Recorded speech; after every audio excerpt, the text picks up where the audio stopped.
Salutations everybody, it is Maddie here today with a info dump for Cyberpunk 2077. The following information comes from jouactu.com.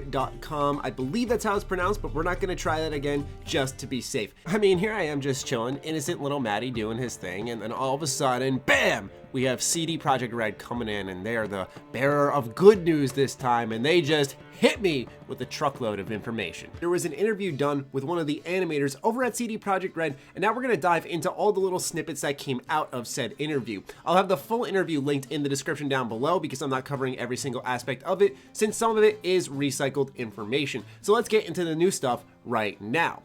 In Cyberpunk 2020, the board game, there are several systems available to assign skill points to his character, just like the street cred system we saw in the demo. Did you leave the board game to make the video game, or did you simply incorporate board game elements into Cyberpunk 2077? This is also a Google translated interview, so if any grammar in these sentences is a bit confusing, that is exactly why.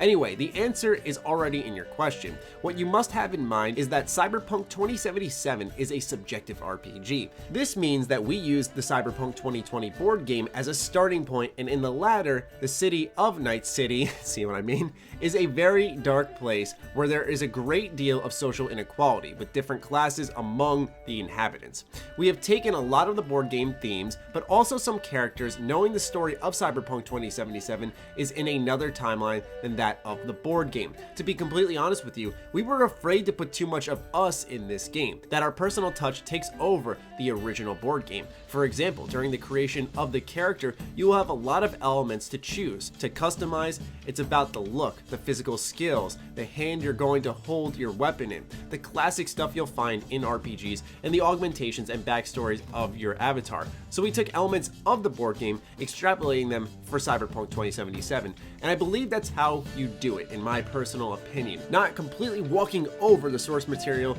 and ignoring its very existence. That's always a very bad choice when you are making something based off the universe of another creation. So taking elements and then putting your own flavor in there, that's the exact right way to do it. I just hope they're not too fearful of putting too much of themselves into the game, because that's what makes a CD Projekt Red RPG so great. More choices, more character encounters, funny moments, intense moments, and so on. Anyway, the next bit goes on to ask, can you describe the open world of Cyberpunk 2077? What will be its size, for example? Can we expect different settings such as a more natural space, or is it a game where they will be confined to a large urban city? Now, this answer, if you do watch my Cyberpunk videos consistently, may sound familiar, but I'll point out the part that is brand new. Measuring the size of the open world of Cyberpunk 2077 is difficult. To compare it to The Witcher 3, let's say that the world of the latter was very vast in its length. It was an open world made with a very natural landscape. Going from point A to point B took a lot of time because you were riding, but also because the game was stretched horizontally. The world of Cyberpunk 2077 is above all a vertical world with buildings everywhere, and in this it is difficult for us to establish a metric comparison. In the demo, you saw the main character waking up in his or her apartment, looking out his or her window, and seeing a living world. To go out, take the elevator, you can see that there are several floors in the building. The game will allow you to enter many buildings. Knowing that everything was done by hand because we believe the quality comes first through manual creation, nothing is procedural in our world. This is where Night City will be vast to go through thanks to this verticality. So the brand new bit of information there is that nothing in this game is procedural and everything is manually created. I am going to make the biggest deal out of this, ladies and gentlemen, because procedural generation can aid some games, but as far as I'm concerned, 90% of the time it is fluff. It adds just a couple of extra levels of the same thing. It mixes up a few elements, gameplay wise usually in a lot of these procedural generated titles, but overall I feel it does more harm than good. And I'm so happy to hear that one of the biggest and most anticipated RPGs of this generation is going to make sure to have everything manually created. I say it time and time again, and I will re-say it again for anyone who's new here. I will take 30 hours of manually created content over 100 hours with a lot of procedural generation involved. So good on you, CD Projekt Red. This is the type of stuff that you need to keep doing as you continue to grow. That's the thing, is right now, CD Projekt Red, I feel they're starting to peak, right? Because some may say that, oh, it's The Witcher 3, but now they're onto a new IP, and it's it's appealing to a wider audience because it is still open world, but also a first-person shooter, I feel Cyberpunk is going to do insanely well. So they're starting to peak now. They need to retain these types of elements about their studio: manual creation, passion, carefully treading the ground when working on someone else's universe. This stuff is important. We could see in the demo that it was possible to use knives. Should we expect ad hoc use, or will they be as important as firearms? In the demo, you could see several types of weapons and different combat systems. All this is related to the class of the character that you will create according to the skills you will improve. There will indeed be advantages to using this or that weapon depending on the increase of the skill chosen for your character. You will have the choice between technological weapons, powerful weapons, and intelligent weapons, and each of them will allow you to apprehend the game in several different ways. For example, powerful weapons will have a boost that allows weapons to ricochet against the wall and thus reach enemies hidden behind walls. Smart weapons will take advantage of an auto lock that can target the enemy with homing bullets.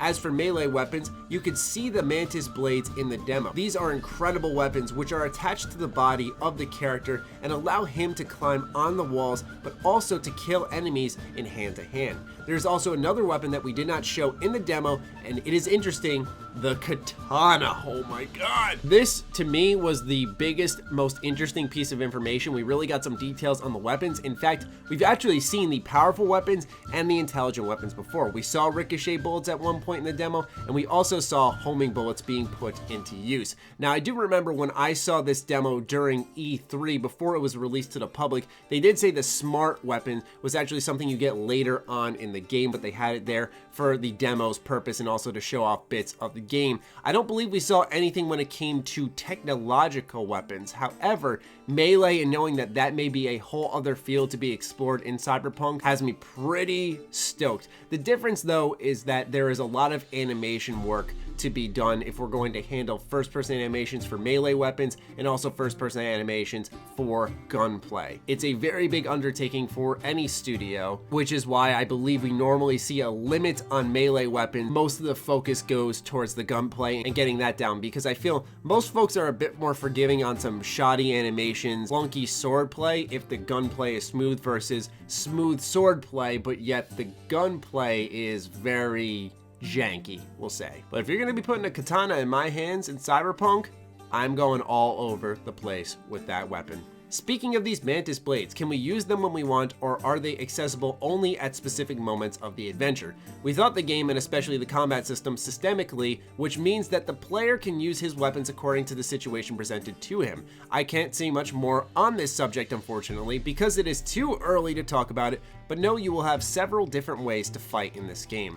I believe the reason that he's being a little hush-hush on whether or not you can use these Mantis Blades at any point in time is because they have to account for when you enter the open world itself. Can you pull out your gun whenever and start shooting people whenever? Can you start using your Mantis Blades whenever and start scaling buildings? Or are those moments of scaling walls with the Mantis Blades only saved for when you're inside buildings during scripted sequences? These are things that are usually put on display for the demo itself to show off certain aspects or mechanics, which is now the second time we've sort of seen that, where we were talking about the intelligent weapons being put in the beginning of the game. We're also seeing the Mantis Blades now being put ahead in the beginning of the game, and it may not work as we expected if things start to go sour, that is. So if there's any concern within you guys right now, I totally get it. The last bit we're going to cover is we could see in the demo armed vehicles. Can we expect to take control of different vehicles in the adventure, in addition to the classic car? Every time you see a vehicle in this game, it will be possible for you to take control, and then you can start the fight from there. There's a bit of a grammar error, and then he goes on to say he can't give us too much detail about different vehicles in the game at the moment. However, we can customize cars in Cyberpunk. Oh yeah.